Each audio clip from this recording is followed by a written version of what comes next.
We are Michael Wood, a Ph.D. in police management and former sergeant with the Baltimore Police Department, and Ty Tate, a regular person like most of you, trying to make sense of the world we all live in.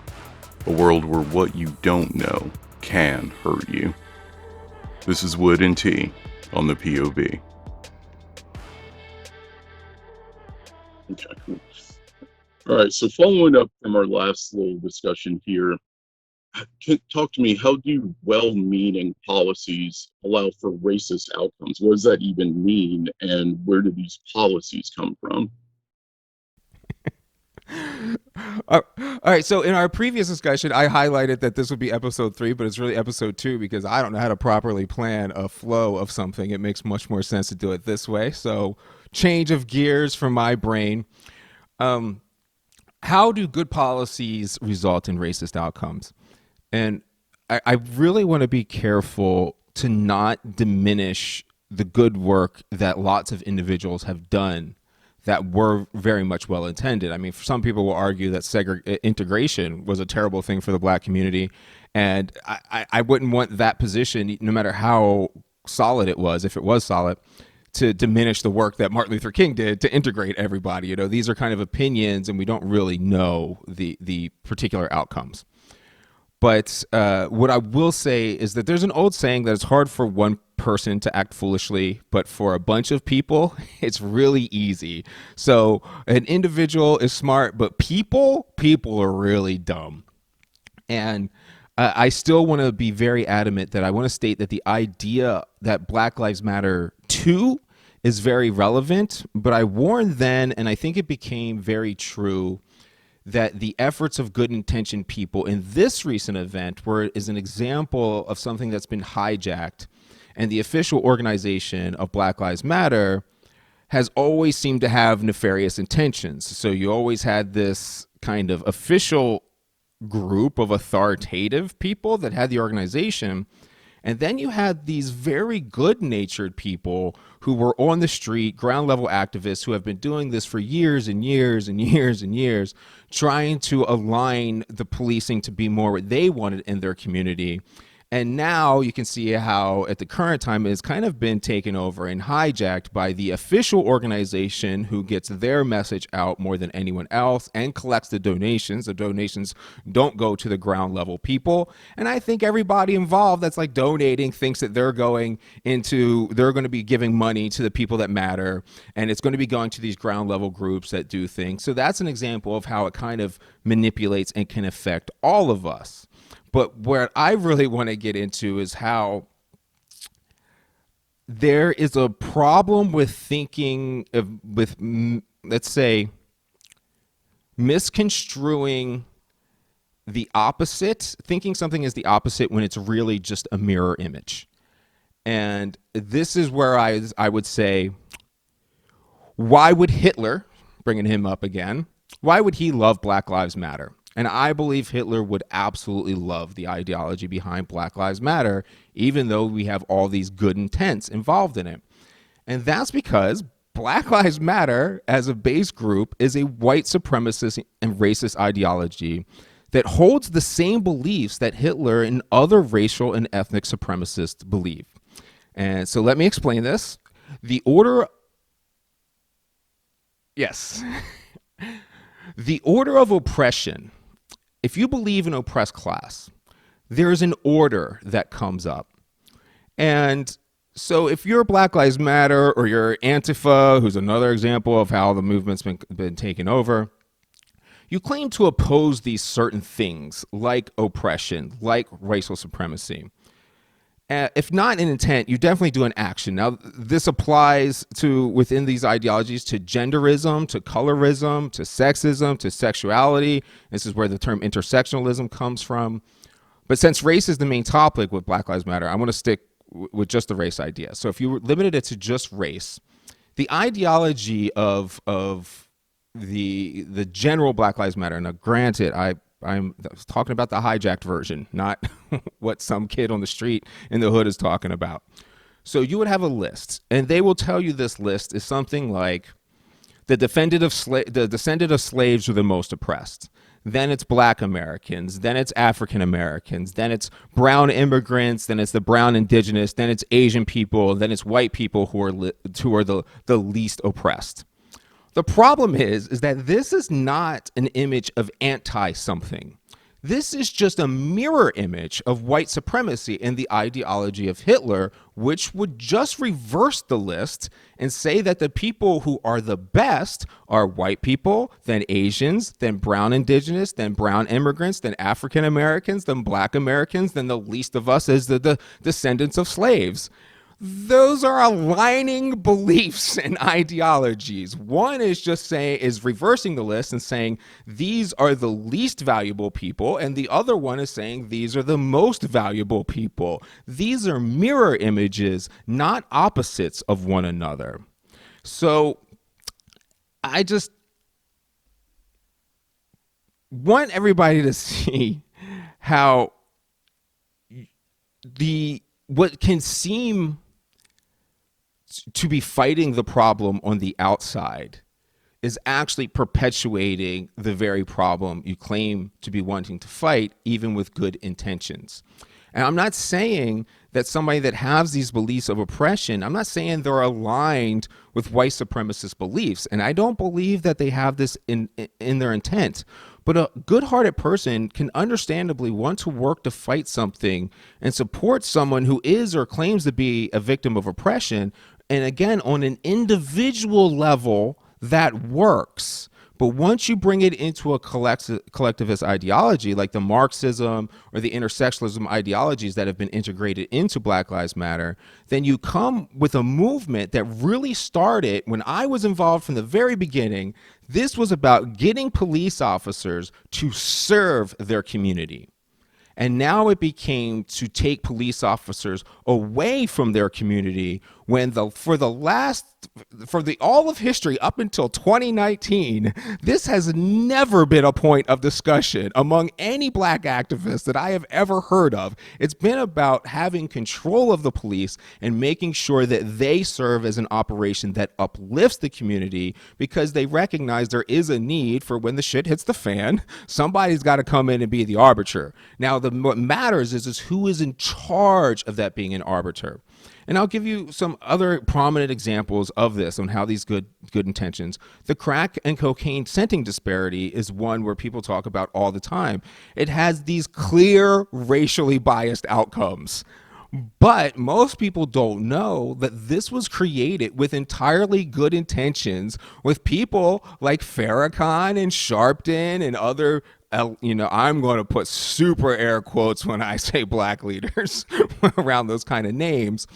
But everyone was involved in these things with good intentions, saying, how do we make a community like Compton better? Well, we got to get that crack out. Okay, so we're going to do these new drug laws. And what happened is they decided that they're going to classify the punishment of these narcotic dealing by orders of where they were in the hierarchy of the organization that they were involved in. So let me just give an example.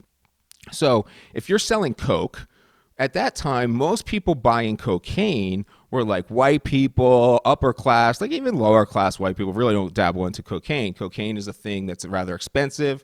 It ends up in the hands of Wall Street and rich people for the most part. And then you take something like crack cocaine, which was cocaine that was processed and made more valuable on a smaller level. And that way, so why that happened, why a Black community gets into that, is a young kid needs to flip this and make profit, so he gets what he can from cocaine. Then we found a way to make it more profitable by making it into crack and more easily distributable. So that goes out onto the streets. But what ends up happening is the low-level dealer for cocaine ends up being a guy who deals in huge amounts of weights of drugs. He's dealing with another mid-level dealer who is, you don't even know these mid-level dealers when it comes to cocaine. They're flying around in airplanes. They're dealing with huge amounts of amounts of cocaine that they're shipping over in private airplanes and submarines and all kinds of things like this. But the mid-level dealer for crack is just a street lieutenant.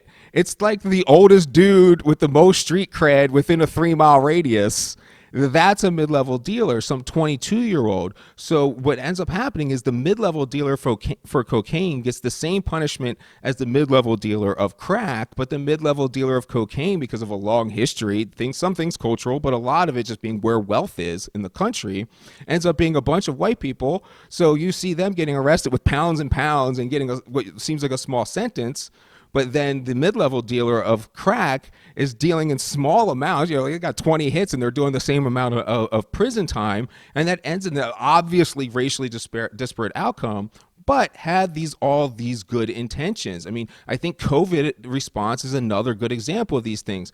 You can want to protect everybody, but it isn't worth the mitigating thing being worse. Like, the cure is often worse than the problem, and I think that's what we do. Good intentions create cures that were worse than the problem to begin with. So then we get distracted in arguing about whether we still should be fighting the original issue. And it's like, yes, we should be fighting the original issue, but not with this terrible, well-intentioned maybe, but this terrible plan that you have that's actually making our problems worse. And that's my spiel. So now your input, Ty. I like that.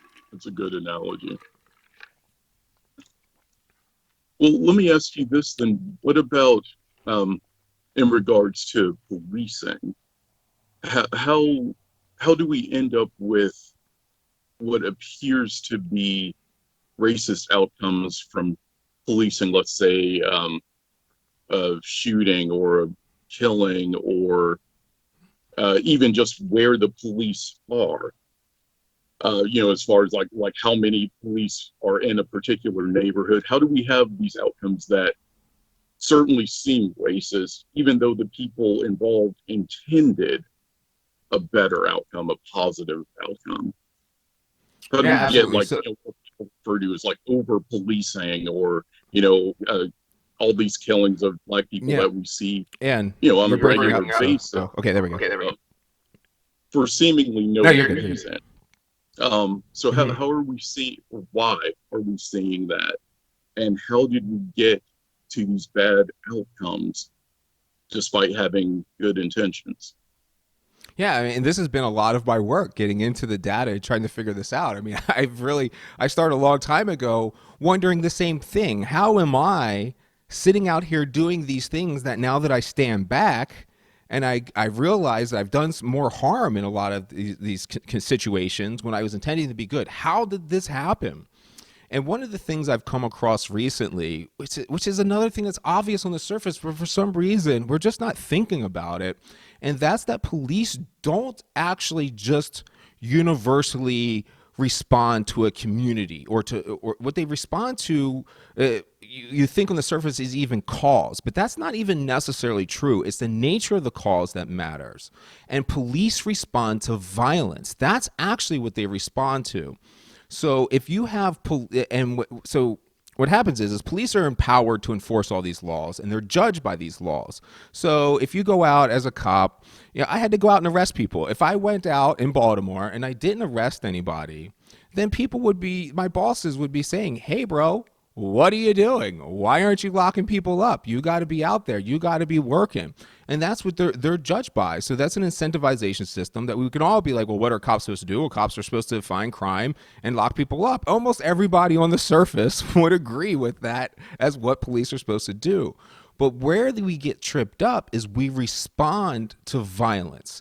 And we need to be very honest right now that there are reasons we can get into. But as a group, if we're going to classify people as groups, I don't believe in classifying people as racial groups, but if we're going to, the Black community is extremely more violent than every other community in the country. And the reasons for that get into lead poisoning. They actually have racial beginnings as well as to why we have this violence in these isolated communities. Things like fatherless homes and lead poisoning are primary drivers for why these people that are being violent are actually victims of their environment and literally of being poisoned as children. And then we're kind of looking... Right. So, when the lead hits them, it actually affects your brain. It poisons you. It messes you up for the rest of your life and makes you prone to violence. So the person's literally a victim. But we respond as a society, we've chosen to respond with violence to what this problem is of another victim. So even if we have to do that, even if there's no other example of or a way that we can come up with, we end up putting these officers in these areas who are looking for violence. So in that process of looking for violence, you're in lead poisoned neighborhoods, you're in homes with fatherless homes, you're in neighborhoods that have been trapped by political policies that have dated back for hundreds of years. So you're in those neighborhoods and you're looking for violence, but you're being judged by what you see. And if I'm there where the violence is, I'm looking around for other crime.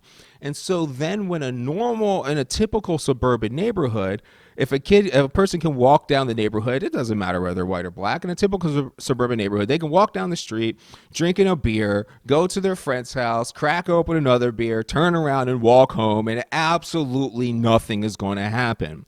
But if you're in an area where there is violence, I am there because of the violence, and then I see you commit that offense.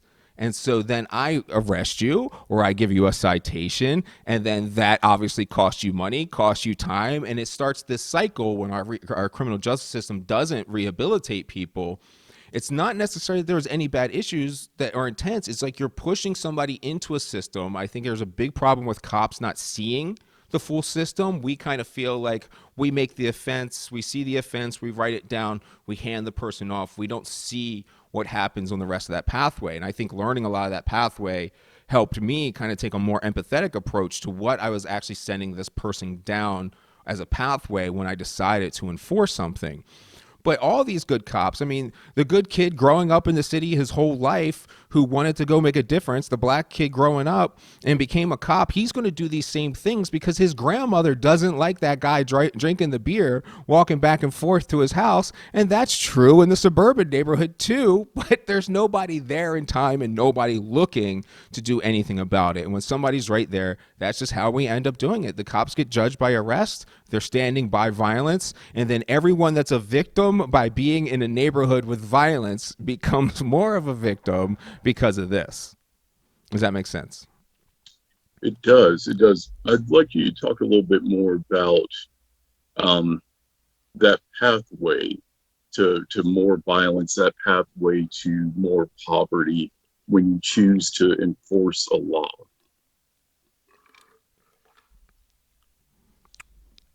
Right. I just had somebody knocking at my door, so I was just like waiting to see what that was about. Let me see. Hold on, real quick.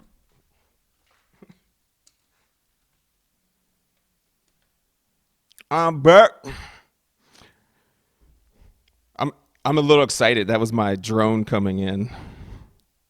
Like I didn't know what it was, but that's what it was. I never had one. I got to take my license for the drone pilot license that you have to do with the FAA now. I got that Monday. So, all right. So we're back to talking about this pathway after I answered my door there. And I don't want to even, I think maybe it would even be a good idea to bring a social worker or a probation officer that we maybe would talk to us to learn more about the cycle that somebody goes in through. I only know it from this rudimentary level when basically as an officer, you would see somebody, you would try to I would lock them up for like a drug offense. Then I would bring them into a room. I would talk to them, try to get some more dirt on them. And I tell you one thing, when it comes, this is a total side note, but when it comes to shutting up, I swear my interview technique, I had no real skill. Like these cops would go learn all these techniques. And all I did was sit in there and stare at the person and not talk. And they would just start talking and talking and talking about stuff I had no idea about. And it was like, why are you talking to me? But so, I mean, that's an example of people when they're nervous in police custody, they start talking, right? So, silence makes most people uncomfortable, and it only gets exacerbated if you're in an uncomfortable situation to begin with, like you're in custody or whatever. right.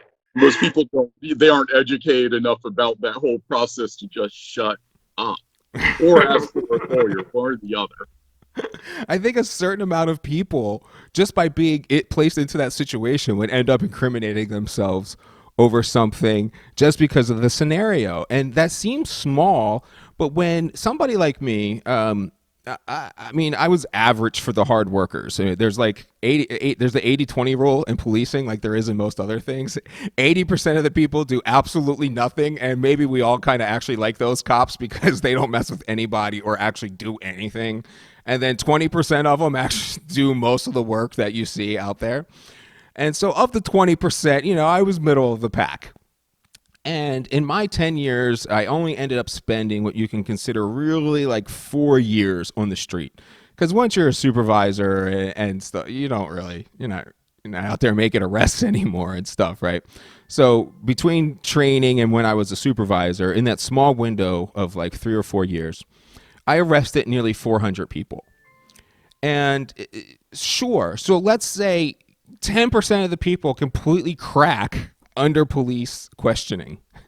Well, then that would mean 30 some people completely cracked because I had them in that situation. They were in an area of violence. I saw them do something probably relatively minor for the most part, or that they normally wouldn't have been caught for. Which is, I mean, I know that doesn't seem like something we should be justifying. Me sometimes, like, are these people guilty? Were they guilty what I did? Yes, I did not lock anybody up that wasn't guilty.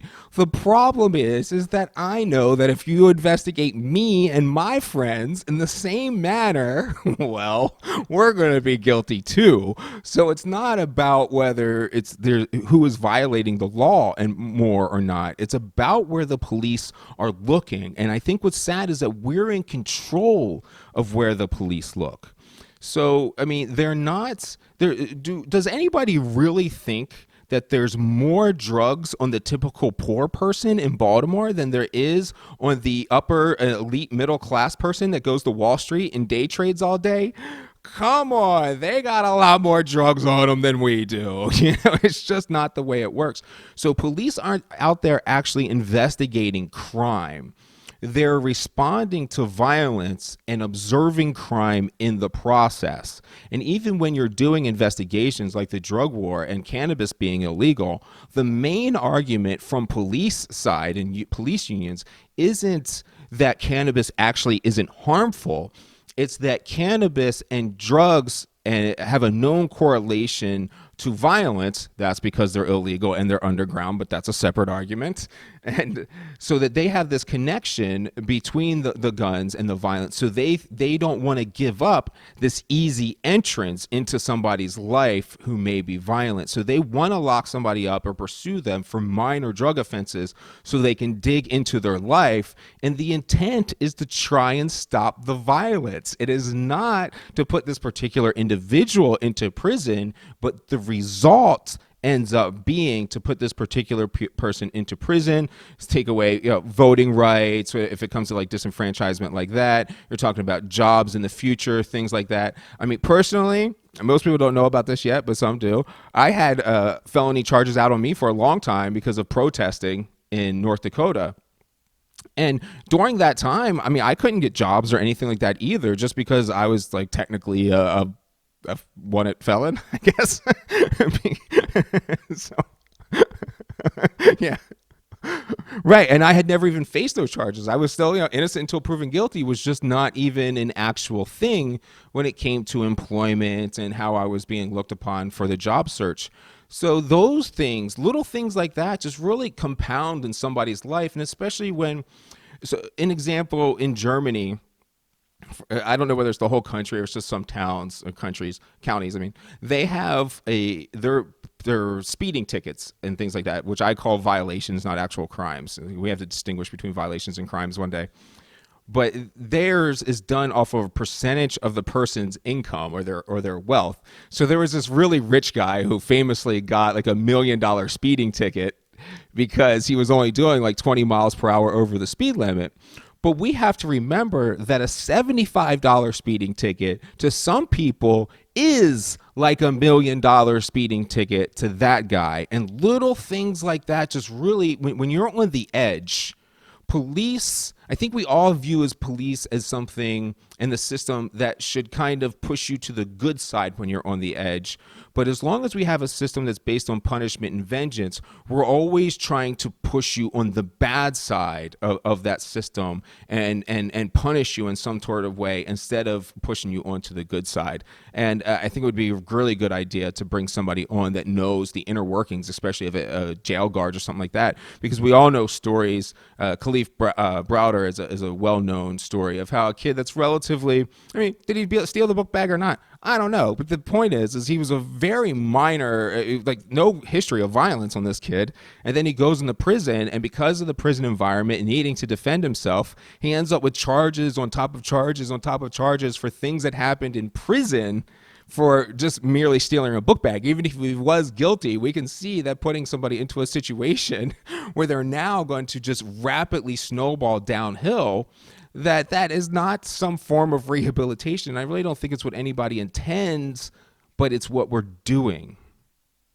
We're gonna have to talk more about that later, and I definitely want to get somebody on who is an expert in the whole jail system, because I watch a lot of documentaries, and there's something that I saw a few years back that really stuck with me on how the system pushes people to accept pleas for relatively minor offenses, relatively minor crimes, and it just keeps building the amount of money that they owe, and if they can't pay it back, now they end up in jail for something relatively innocuous, something that really you shouldn't have been in trouble for in the first place. You shouldn't have been arrested for it, but it just snowballed from there. And we're talking now about how that gets started, but I think it's important to talk about with an expert at least how the system just kind of makes that problem snowball and become worse and worse and worse. And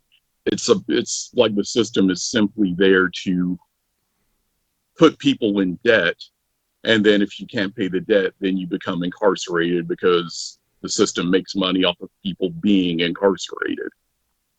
Yeah, and I think a lot of the times what gets really hard to even approach these issues is that they all come from this well-intended, well-meaning place that we're talking about, and we have to even get the people involved, like the whole structure that it is, whether you're a correctional officer or a social service worker or a cop, to realize and admit that a lot of what you believed in is actually harmful for what you're trying to achieve as a goal. And I think that's a bitter pill for a lot of us to swallow. I think it was I guess I didn't feel as connected as most people for some reason, but it was still difficult for me to accept that the amount of work that I was doing in Baltimore didn't actually help Baltimore very much in the end. I think police keep a lid on situations, but I never viewed what I was trying to do as keeping a lid on Baltimore. I wanted to help. I wanted to be somebody that made a difference.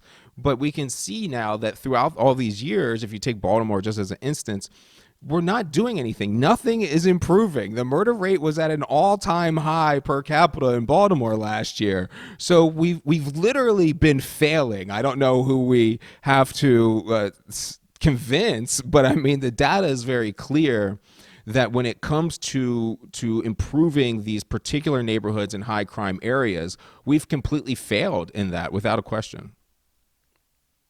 Which now actually leads me to a bit of a surprise question for you. No, no such thing. I'm good. You brought up a really, really good point that I don't know if we have covered, in our little agenda here, but how do you reach the cops with that knowledge that what they're doing or believe in is harmful? How do you get other police to understand that what we're doing is having negative outcomes despite good intentions? I think I've had to swallow a big, fat, humble pill when it comes to the need for pragmatic change instead of explosive change. And I've always been a believer that you can find a moment, you can capitalize on a moment, and you can make change happen very quickly. And I think that's actually a naive belief.